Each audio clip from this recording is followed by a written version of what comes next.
여러분들의 터널에 끝이 보이지 않으세요? 갈수록 더 깜깜해지는 것 같으신가요? 그럼 이제 희망을 가져도 될 때입니다. 안녕하세요, 박셰프입니다. 여러분들은 모두 다 잘 됩니다. 자, 지난 3월 6일 캐나다 중앙은행이 금리를 동결했죠. 그래서 BNN 블룸버그의 기사에도 보면 스티브 매크럼 캐나다 중앙은행 총재가 연설에서 금리 인하를 고려하기에는 아직 이르다라고 말했죠.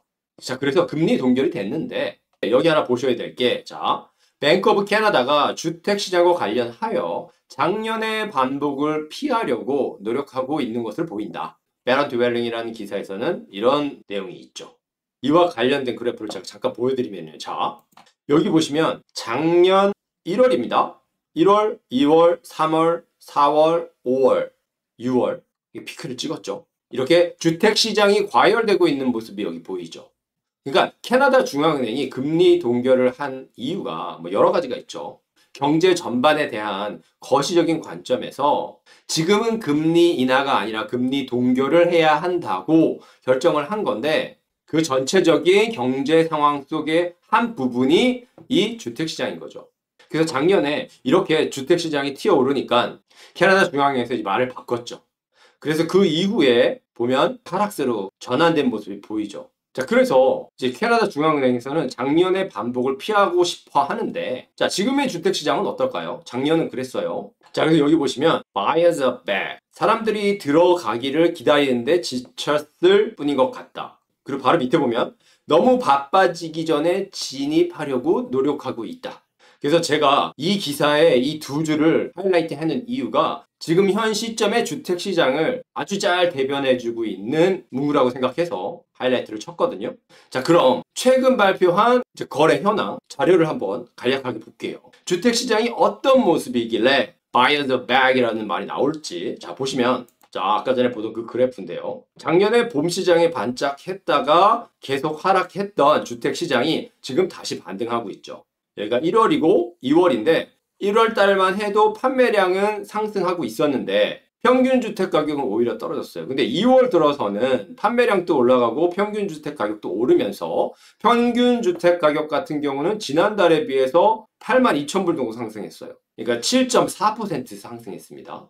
굉장히 큰 수치죠. 그래서 이 그래프에 보면 작년 동월에 비해서 기울기도 더 가파르고 평균 주택 가격도 조금 더 높은 걸 확인할 수 있죠.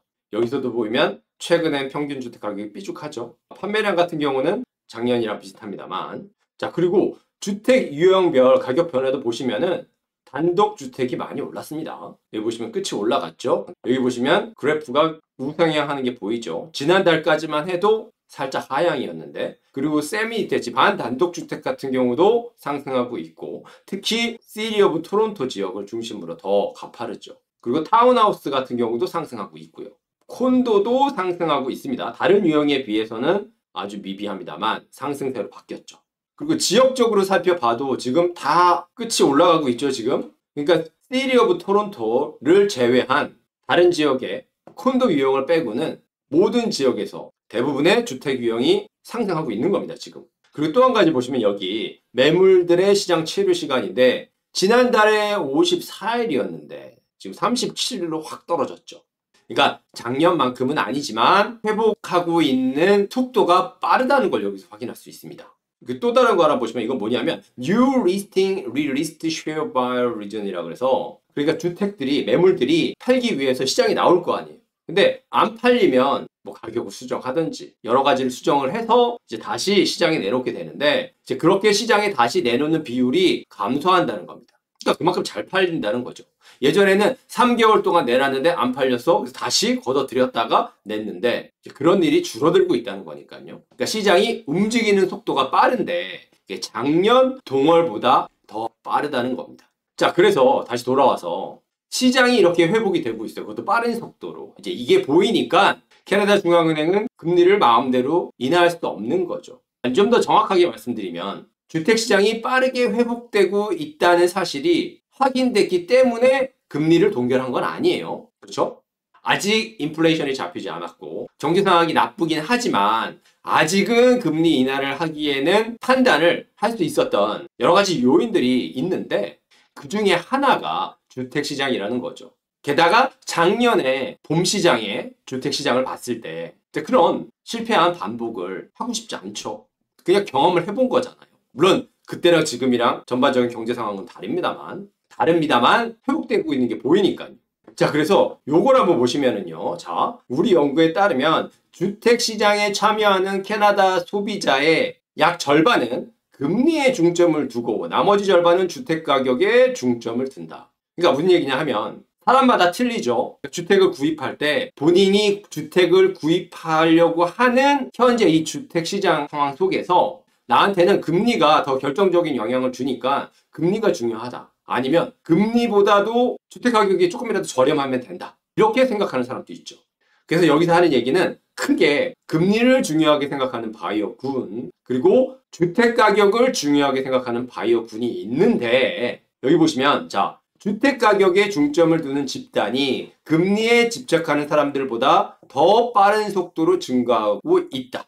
그 반대 그룹은 점점 작아지고 있다. 자, 그래서 이렇게 크게 반반이었는데 한쪽으로 치우치고 있는 거잖아요. 여기서는 주택 가격을 중요하게 생각하는 사람들이 더 많아지고 있다는 거죠. 왜 그럴까요? 그 이유 중에 하나를 제가 정리해놨는데 여기 보시면 자, 모기 시장 지금의 금리에 익숙해졌다. 그러니까 무슨 얘기냐 하면 지금 고금리 상황이 굉장히 오래 지속됐죠. 그리고 인플레이션 때문에 모든 물가도 다 올랐죠. 그래서 힘들죠. 힘든데 이제 그게 익숙해진 거죠. 저희한테. 그러니까 그렇게 금리도 높고 인플레이션에 모든 물가들이 오르고 그렇게 상승할 때는 힘겨웠죠. 그런데 이제 그게 계속 유지가 되니까 이제 받아들여지는 거죠. 사람들이. 물론 앞으로 금리가 내릴 거라는 기대도 있지만 지금까지 진행된 상황에 익숙해졌고요. 최근 이자율을 적어놨는데 자, 여기 보시면 6 months insured fixed가 4.49%예요. 일반적인 건 아닙니다만 4.49도 있어요. 고정이. 그리고 제가 여기 적어놓은 거는 메이저 5 뱅크 중에 하나인데 고정 3년이 5.24, 변동 5년이 6.12예요. 모두 이렇게 받을 수 있는 건 아니죠. 그러니까 트리플 A 케이스에 해당이 돼야 되는 거긴 합니다만 작년 말에 비해서는 이것도 많이 떨어진 거죠. 그러니까 지금까지의 고금리가 많이 익숙해졌고 실제로 이자율도 떨어졌고요. 그런데 올해 1월과 2월을 보니까 이제 가격이 올라가요. 판매량이 증가하면서. 그러니까 어포더블한 사람들을 중심으로 해서 가격이 더 오르기 전에 여기 보시면 너무 바빠지기 전에 그리고 지금까지 기다리다 지쳐서 시장에 들어오는 거죠. 자, 그래서 지금의 주택시장은 buyer's come back이에요. 뭐 그건 맞는데 자, 여기 보시면 제가 하이라이트는 안 쳐놨는데 모기지 딜리컨시는 상승하고 있습니다. 여기 보시면 지금도 아니고 4분기에 이미 점점 더 많은 모기지 지불 누락이 발생했다. 팬데믹 이전 수준을 넘었고 온타리오주 같은 경우는 135.2%, BC주 같은 경우는 135.2% 증가했다. 그러니까 모기지 연체율이 증가했다는 얘기는 그만큼 경제 상황이 어렵다는 거죠. 뭐 사람에 따라 다르겠습니다만 대부분의 사람들이 일단은 집을 중요하게 생각하잖아요. 먼슬리 모기지 페이먼트를 안 냈다는 얘기는 다른 공과금이나 카드 사용료 같은 이런 항목들이 연체됐을 확률이 더 높아지겠죠. 물론 소비도 감소했겠죠. 그래서 이런 어려운 경제 상황들이 여러 곳에서 보이는데 최근 비즈니스를 위해서 그러니까 비즈니스 매물을 찾아다니다 보면 매물이 없어요. 그러니까 이게 양면성이 있는 얘기긴 한데 무슨 얘기냐 하면 자, 워낙 물가가 많이 올라서 이제 예전에 5만 불, 6만 불하고 살 수 있었던 그런 비즈니스가 이제 거의 없고요. 그리고 또 하나는 경제 상황이 나쁘니까 비즈니스가 안 되죠. 잘 안 되죠. 그러다 보니까 그 비즈니스를 하는 게 아니라 그냥 문 닫고 나가는 거예요. 그러니까 그런 케이스도 많아지고 있는 거죠. 그래서 여기 보시면 제가 전매시장 바겐세일이라고 적어놨거든요. 무슨 얘기냐 하면 자, 그러니까 작년 연말만 해도 전매시장에 매물이 굉장히 많았어요. 물론 지금도 많지만 그때도 많았는데 제가 하고 싶은 얘기는 그때는 많았지만 그래도 제값에 팔려는 매물들이 많았어요. 예를 들어서 70만 불의 이 콘도를 분양받았다 내가. 그러면 그 사이에 이제 가치가 올랐을 거 아니에요. 그렇죠? 그래서 만약에 80만 불이 됐다. 그러면 제대로 된 시장이라면 내가 이 분양 콘도를 70만 불에 샀지만 4년, 5년이 지나면서 프리미엄이 붙어서 80만 불이 됐으니까 80만 불에 팔고 싶겠죠. 근데 만약에 사는 사람이 없다. 그러면 오케이. 그래도 나 본전은 받아야지. 여태까지 내 돈이 거기 묶여 있었는데. 그래서 70만 불에 내놔요. 70만 불에 산 걸. 작년까지는 그랬어요. 근데 올 초부터는 조금씩 달라져서 최근에는 뭐까지 나왔냐면요. 10만 불, 13만 불 이렇게 손해를 보고 판매하는 케이스가 늘어나고 있어요. 그러니까 보통 콘도 분양 받을 때 15%, 뭐 적으면 10%도 하지만 15%, 20% 다운페이를 하잖아요. 그러면 저렴한 콘도 같은 경우는 뭐 10만 불 정도 되기도 하고, 근데 보통 10만 불이 넘죠. 그러니까 여태까지 다운페이 한 그 금액을 다 포기하는 거예요. 왜냐면 안 팔리니까. 팔아야 되는데. 거기서 하나 더 나가 이제 웃돈까지 줘요. 팔려는 사람이. 그래서 나 그것도 다 포기하고 내 뒷바지도 다 포기하고 다 손해보고 파는데 거기다 당신 이거 사면 내가 몇만 불 더 줄게. 이것도 봤어요. 그러니까 자금이 있고 여유가 있는 사람은 이게 기회이긴 하죠. 그런데 제가 얼마 전에 상담한 케이스 같은 경우 보면은 아직 집도 없는데 소득이 부족하고 다운페이도 한 10만 불 정도밖에 안 돼서 광역 토론토 인근에서 주택을 구입할 수 없는 거예요.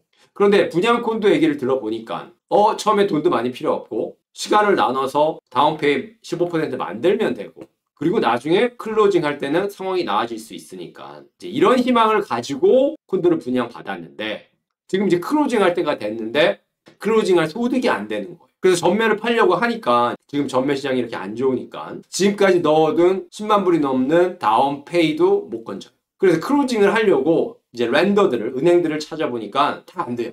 이제 프라이빗 렌더로 가야 되는데 렌더 피만 3% 이렇게 내야 돼요. 아주 고이자를 지불해야 되는 거죠. 그러니까 저도 그런 케이스를 접하고 뭐라고 할 얘기가 없죠. 파세요. 아니면 프라이빗 렌더한테 돈을 빌리세요. 제가 어떻게 결정해 드릴 수가 없죠. 비교해 드릴 수밖에 없죠. 제가 할 수 있는 건. 더 나은 이득을 위해 비교가 아니라 덜 손해보는 걸 목적으로 한 비교겠죠.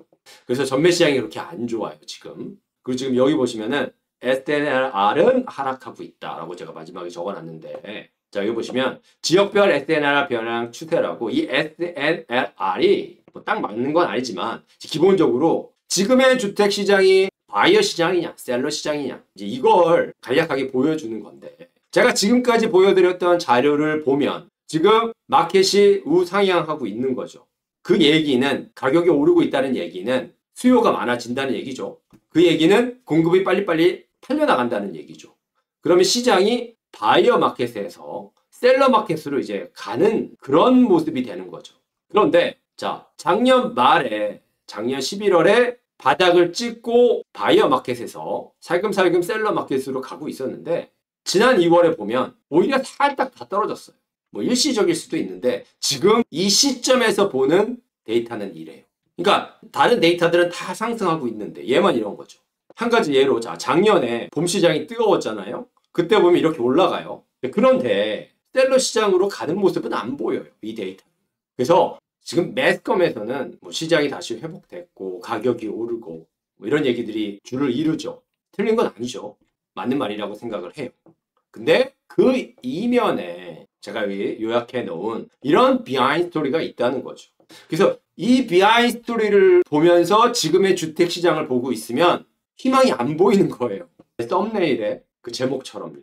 특히 전매 시장 같은 경우 보면 사는 사람의 입장에서는 찬스겠지만 어떻게 내 집 하나 마련해 보려고 여태까지 모은 거 다 쏟아부은 사람한테는 비트코인에 투자해서 원금 다 날리는 것보다 더 심각한 상황인 거죠. 주식이나 비트코인이나 이런 건 떨어지면 떨어진 만큼 그냥 손실을 분이고 그때 팔던지 그냥 손실만 보고 마는 건데 전매로 팔려는 지금 상황은 물론 다 그렇지는 않지만 제가 경험해본 몇 개는 원금도 못 챙기는 경우가 있으니까요. 그리고 지금 현재 상황에서는 바이어스 컴백이지만 이 주택 시장이 나 홀로 달려가지는 않죠. 그렇게 못하죠. 결국 다른 경제 상황과 모기지 시장과 아까 전에 잠깐 말씀드린 비즈니스에서 소득이 창출된다면 비즈니스 시장의 영향을 받는 거죠. 그렇게 복합적인 요인들의 영향을 받는데 얼마나 나 홀로 갈 수 있을까요? 그런데 그런 상황임에도 불구하고 일단 주택시장이 회복되고 있는 모습이니 웬만해선 금리 인하도 힘들죠. 불이 붙으려고 하는 주택시장에 기름을 부을 수는 없잖아요. 그러니까 금리 인하에 대한 기대감으로 앞날을 보고 있던 사람들은 한숨이 나올 수밖에 없죠. 제가 여기 적어놓은 것처럼 모기지 리뉴얼이 대대적으로 지금 시작되고 있는데 그렇지 않아도 경제 상황이 어렵고 비즈니스가 안 되고 물가는 오르고 모기지 리뉴얼을 하면서 더 많은 먼스리 페이먼트를 내야 되잖아요. 그러니까 이런 분들의 희망은 금리 인하였는데 지금 그 금리 인하가 자꾸 가죠. 뒤로. 그러니까 제가 비유를 한번 하자면 이런 거예요. 어두운 터널 속으로 가고 있어요. 근데 모기지 인하가 그 사람한테는 저 출구예요. 빛이에요. 근데 그 빛은 안 보이고 깜깜한데 옆에서 같이 가고 있는 사람이 또는 터널에 붙어있는 그 확성기에서 안내하는 방송이 들리는 거예요. 조금 있으면 금리 인하합니다. 금리 인하합니다. 근데 금리 인하라는 빛은 안 보이는 거예요. 답답할 수밖에 없죠. 그래서 지금 이 시점이 어떤 분들에게는 정말 희망이 보이지 않는 순간일 수도 있다고 생각합니다. 그런데 제가 영상 초반에서도 잠깐 말씀드린 것처럼 자기가 처해 있다고 생각하는 그 터널이 빛도 보이지 않고 갈수록 더 깜깜해져요. 그럼 오히려 더 희망을 가져도 된다고 말씀드린 이유가 이른 아침에 해가 뜨기 전에 정말 칠흑같이 어두워져야 해가 뜨는 것처럼요. 그리고 제 얘기를 잠깐 말씀드리면 제가 예전에 제 비즈니스를 했었거든요. 제 이름을 걸고 이제 조그만한 레스토랑을 했었는데 한 5년 했는데 정말 힘들었어요. 그러니까 제가 리얼터를 하기 전이죠. 하루에 15시간씩 일을 했고 그리고 또 처음에 잘못 샀어요. 비즈니스를 안 해본 사람이니까. 그래서 바닥을 찍고 다시 빌드업을 했는데 몇 년을 그렇게 살다 보니까 이제 몸이 망가지기 시작하죠. 그래서 밤에 자다가 손에, 팔에 막 마비가 와요. 그냥 쥐가 나는 게 아니라 피가 안 통해서 아무 감각이 없는 이제 그런 상태로 오는 거예요. 너무 많이 쓴 거죠. 처음엔 손이 그러다가 이제 팔이 그러다가 다리도 그러고 무섭죠. 피가 안 통하면 나중에 중풍처럼 되지 않을까 막 이런 생각도 들 수도 있잖아요. 그래서 패밀리 닥터를 찾아가면 패밀리 닥터는 약도 안 주고 앞으로 찾아오지 말래. 그 이유가 너는 일을 줄여야 되는데 하루에 15시간, 16시간 일만 하고 사는데 나한테 와봤자 내가 너한테 해줄 수 있는 건 없다. 이 얘기예요. 그래서 그 당시가 저한테는 터널이었거든요. 그러니까 빛이 안 보이는 터널이에요. 그래서 제가 매일 아침 새벽에 출근할 때 5시 반쯤에 출근을 하면 차 속에서 기도를 하고 출근을 해요. 뭐 장사를 잘하게 해달라 이런 기도가 아니고요. 돈을 더 벌게 이런 기도가 아니라 하루라도 빨리 이 터널을 빠져나가게 해달라. 그런 기도를 했습니다. 그런데도 끝날 기미가 안 보여요. 더욱더 어두워지는 것 같고요. 근데 지나고 나서 돌이켜 보니까 제 경우는 터널이 쭉 직선이 아니더라고요. 직선을 쭉 가면서 저 끝에서 불빛이 보이는 게 아니라 쭉 가다가 코너를 돌아요. 그리고 가다가 또 코너를 돌고. 그러니까 어두우니까 이게 코너인지 모르죠. 근데 이 길을 계속 가다 보면 어느 순간에는 가다가 이 직각으로 코너를 돌면 이제 저쪽에 빛이 보여요. 그렇죠? 빛이 저기 있다면, 출구가 있다면. 그러니까 이 코너를 돌 때까지는 빛이 안 보이는 거죠. 사람마다 또 틀리겠죠. 이 출구와 이 마지막 코너 하는 이 거리가 짧은 사람은 턴하자마자 갑자기 큰 빛이 나타나겠죠. 그게 아닌 사람은 이 마지막 코너를 돌면 아주 희미한 멀리 있는 빛이 보이기 시작하겠죠. 그래서 이번 영상은 최근에 주택시장 현황을 살펴보면서 희망이 없어 보이는 이 상황 속에서도 어떻게든 잘 된다는 희망을 드리고 싶었습니다. 여러분은 잘 됩니다. 잘 될 겁니다가 아니라 잘 됩니다. 지금까지의 영상이 도움이 되셨다면 좋아요, 구독, 알람 버튼 부탁드립니다. 지금까지 박셰프였습니다. 감사합니다.